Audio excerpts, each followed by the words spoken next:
friends, we're here. We are here at the final Sunday of our worship series for the summer. I know people have been counting down the weeks and weeks of the Splash Zone, just as all the kids are counting down the weeks till they get to go back to school. And the teachers too, right? That's how it works. With anticipation and eagerness, you're ready for tomorrow morning. The right answer is yes, but it's not the one that you're feeling in your heart and in your soul. Well, friends, for this summer, we've been on a journey together, and it's not been necessarily an easy one. At times, it's been refreshing as we've learned about what it means when people splash into our lives, and the presence of God is refreshing and calming and nurturing. But there's been times when it's been a little bit daunting, when it's felt like the presence of God is rushing in, and it's powerful and it's overwhelming. There's been times when we felt the fear of the unknown, when we've been like Jonah sinking to the bottom of the ocean, getting scooped up by a whale. There's times when God has swooped in and it's like the parting of the Red Sea or Jesus calming the storm, and we wonder how we're suddenly saved from an impossible situation. And today, we get to start back at the very beginning. I hear it's a really good place to start. Yeah. But we started, if you can remember all the way back to the beginning of June, we started with Jesus' baptism. We started when the Splash of Jesus Ministries began, when the people on the bank suddenly heard that he was called the Son of God and what this means. And we end today with a reminder of who we are as children of God, called by God to go out into the world. And we actually pick up with Jesus and the disciples at the very beginning of their call. It's a call that we can all hear as people in the world. Well, before we dive in, I want to welcome the folks that may be joining us online on Wednesday. So whether you're joining us online on Wednesday or you're joining us here at The Walk, we are so glad that you have come into this place. Because here at The Walk, we believe that each person is a child of God. So whether you are 103 or 3 weeks old, whether you are from Guilford County or Alamance County, Duke fans or Carolina fans, I know, brown-eyed or blue-eyed, gay or straight, whether you are a church goer or you're a church avoider, we are glad you're here. And we believe that you are a child of God and that every one of us can be called out into the world to be a vessel of God's love and grace for each person. So let's turn our hearts to God in prayer. Lord, may the words of my mouth and the meditations of all of our hearts be pleasing in your sight, O God, our rock and our Redeemer. Amen. So fishing, it's one of those things where I just love that you love it, and I don't have to. I love that you love it, and then I can just avoid it. Early on, the requirements in fishing of sitting still, of being patient, and of paying attention made it so that fishing and I were incompatible.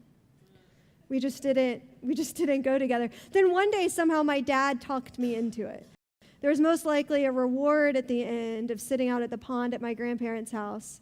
And I quickly grew to like it in the sense that I was beating my cousin. I liked that I was catching more fish than someone else. But it suddenly got bad when I realized that you had to take the fish off of the line. My dad, I was a big tomboy. I loved playing outside, playing in the dirt, collecting bugs, climbing trees. So I think that was really unexpected for my dad when I jumped away at touching the fish. I had worms, I had creepy crawlies, but the fish, I think that it's weird when things can be slimy and scratchy at the same time. And then the fish, they get you. They're laying there calm. You think that they're not going to move, and as soon as you reach, they start flipping out of control, and you want to hold on tight, but not too tight. You don't want to squeeze them too much. And then it was just done. It was over, and fishing and I just have not been compatible since. But one of the things I love about living out here at The Walk is that I get to be off the hook in the sense of the hard parts about fishing, but I get to watch people fish in the pond. I love driving into the driveway and seeing folks out there fishing. A couple hours later, walking down to something going on at the church, and then seeing someone move from one side of the pond to the other to get just the right spot to follow the fish. I love seeing that when the water gets just low enough, you can see the bridge that the Greater Vision Academy students have built to get to the island using cinder blocks. So if you fish from the island, perhaps you can catch one. I love watching the patience, the persistence, and the care that folks come, that it's an activity for all ages. People bring their children and their grandchildren, and they sit out. They're surrounded by nature, and they're invested in this activity. I love watching it, but I don't go over and offer advice, nor offer to take anyone's fish off the line for them. Because that's where it gets me. But today, Jesus is a bystander to the fishermen. He's like me in the sense that he can watch the fishermen. He knows that they know more about what they're doing than he does. And he started to hang around them for a good bit. He's been around them for about a year. And so he knows the ins and the outs. He knows when they come in the morning after a long night of fishing. He knows how to tell the signs of the sky and the waves, when's a good day, when it's been a bad day. But he doesn't quite know enough to offer advice. He knows that fishermen are persistent, that they don't give up, that they'll keep trying and trying day in and day out. He knows that they're patient, that they're willing to wait and sit quietly. He knows that they're willing to take risks and to be creative, to try new ways of tying a fly or casting a net. He knows that they're hard workers and that they're compassionate. And so we find them today after the fishermen have had what Shania Twain would say, like, honey, I'm home and I've had a hard day. They're coming back to Jesus in that moment. So this is where we meet them, and this is how Jesus responds. So while Jesus was standing beside the lake of Gennesaret, the crowd was pressing in on him to hear the word of God, and he saw 2 boats there at the shore of the lake, for the fishermen had gone out of them, and they were washing their nets. He got into one of the boats, the one that belonged to Simon, and asked him to put out a little way from the shore. And so then he sat down and taught the crowds from the boat. When he had finished speaking, he said to Simon, put out in the deep water and let down your nets for a catch. Simon answered, Master, we have worked all night long and have caught nothing. Yet if you say so, I will let down the nets. When they had done this, they caught so many fish that their nets were beginning to break. So they signaled to their partners on the other boat to come out and help them. They came and filled the boats so that they began to sink. But when Simon Peter saw it, he fell down at Jesus' knees, saying, Go away from me, Lord, for I am a sinful man. For he and all who were with him were amazed at the catch of the fish that they had taken. And so also were James and John, sons of Zebedee, who were partners with Simon. And then Jesus said to Simon, Do not be afraid. From now on you will be catching people. When they had brought their boats to shore, they left everything and followed him.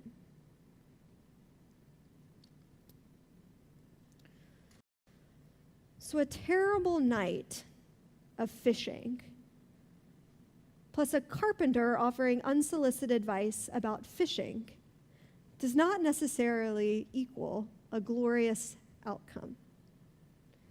It's like putting salt in the wound for Simon to come home, to be organizing and cleaning and drying his nets, exhausted.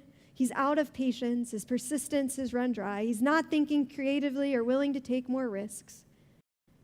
He's exhausted and tired, and Jesus said, let's go fishing. Let's go back out. Let's go do this. And he says, Master, are you sure? Like, are you really sure you want us to do this? You sure you want us to do the hard work of throwing out our nets into the water again? Sounds to me like he wanted off the hook. He wanted to return home, to take a nap, to get a warm meal, to rest up. He was the professional one in this case. He knew what he was doing. But what happens is this turns into the catch of all catches. He throws the net over, and they pull it up using their strength, so much so that the boat begins to sink. They start to get wet. Water and waves start splashing on board. And if you're scared of like one fish on a fishing line, think a net full of flippy, floppy, slimy, scratchy fish everywhere. It's so bad that they have to call another boat to come out and to help them, to help tug them in, to help spread the catch across the two. And then what do they do when they get to shore? There's a great potluck, right? We bring the fish, you bring the sides. We've got it. What? More fish. No, they leave it. They drop everything and do a career change, right at the drop of a hat. They become overwhelmed with the presence of God. That suddenly, after hanging out with Jesus for a year, this whole fishing thing and fishing for people starts to make a little bit more sense. Jesus is able to put it into their language, into their context. And suddenly they're not off the hook for just letting Jesus use their boat to be the microphone of sorts. Jesus would go stand on boats in those days so that the sound would amplify back to the shore so the crowds could hear them. They were no longer passive bystanders, but they were invited to be participants in this ministry, invited to drop all that they had, and not just fish for fish, but to start fishing for people.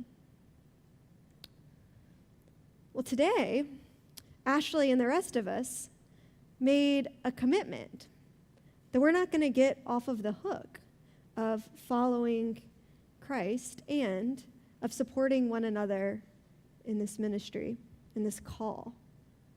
We've promised to support her and her faith, do all we can to instill hope in her, to support her, to love and to care for her, and to create the walk, to be a safe place where people can come to know that they are a beloved child of God and to be the hands and feet of Christ in the world. So we have just committed to not getting off the hook either. Surprise. One of my favorite moments from Vacation Bible School this summer came when a 3-year-old, when asked what the gospel means, said, "It means you get wet." We're like, what? But she's right. The gospel, the call, the good news that Jesus gives us is exactly what the disciples felt in this moment when they were still fishermen. When they were up to their elbows in slippery, slimy fish, when the waves were pouring on shore and it felt like or on the boat, so it felt like the boat was sinking at the weight of the catch. It was this overwhelming presence of God with them, the presence of Christ with them, the one who delivers and loves and saves and cares and forgives and offers grace and mercy at the times when we least expect it. This was what they were up to their elbows in, getting wet by the water around them. She got it. It means that we're willing to take the risk, to go out into the deep waters, as the disciples were called to do today while they were still fishermen, to throw the net overboard when doubt was surrounding them. And they thought, there's no way, this couldn't possibly work. To pull the net in, whether it was empty or full. Not off the hook.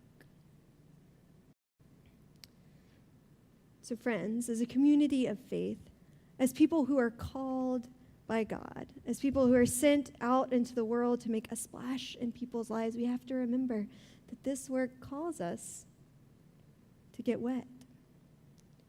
It calls us to dive into the hard places in life, to be present with people. It calls us to love and to care and to serve.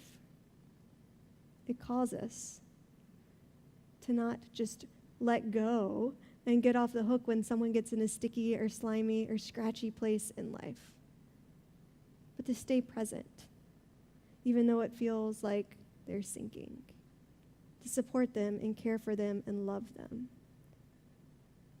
It calls us to be a safe place where people can come to wait out the storm for just a little while. It calls us to be the people who are fishers of people. Patient, persistent, risk-taking, caring, paying attention to the world around them, listening, noticing the changes in the waters, noticing the changes in the people's lives that they love, and being able to share mercy and grace and love and kindness and compassion to them. I mean, showing up into the most ordinary places of life and not pretending to be an expert, but challenging people to go that extra mile, to go to that place, to share the good news. So friends, just as we have committed ourselves today to each other, to God, may we do so. And may we go beyond these walls. For there are greater things yet to be done in the world around us. Greater things yet to be done.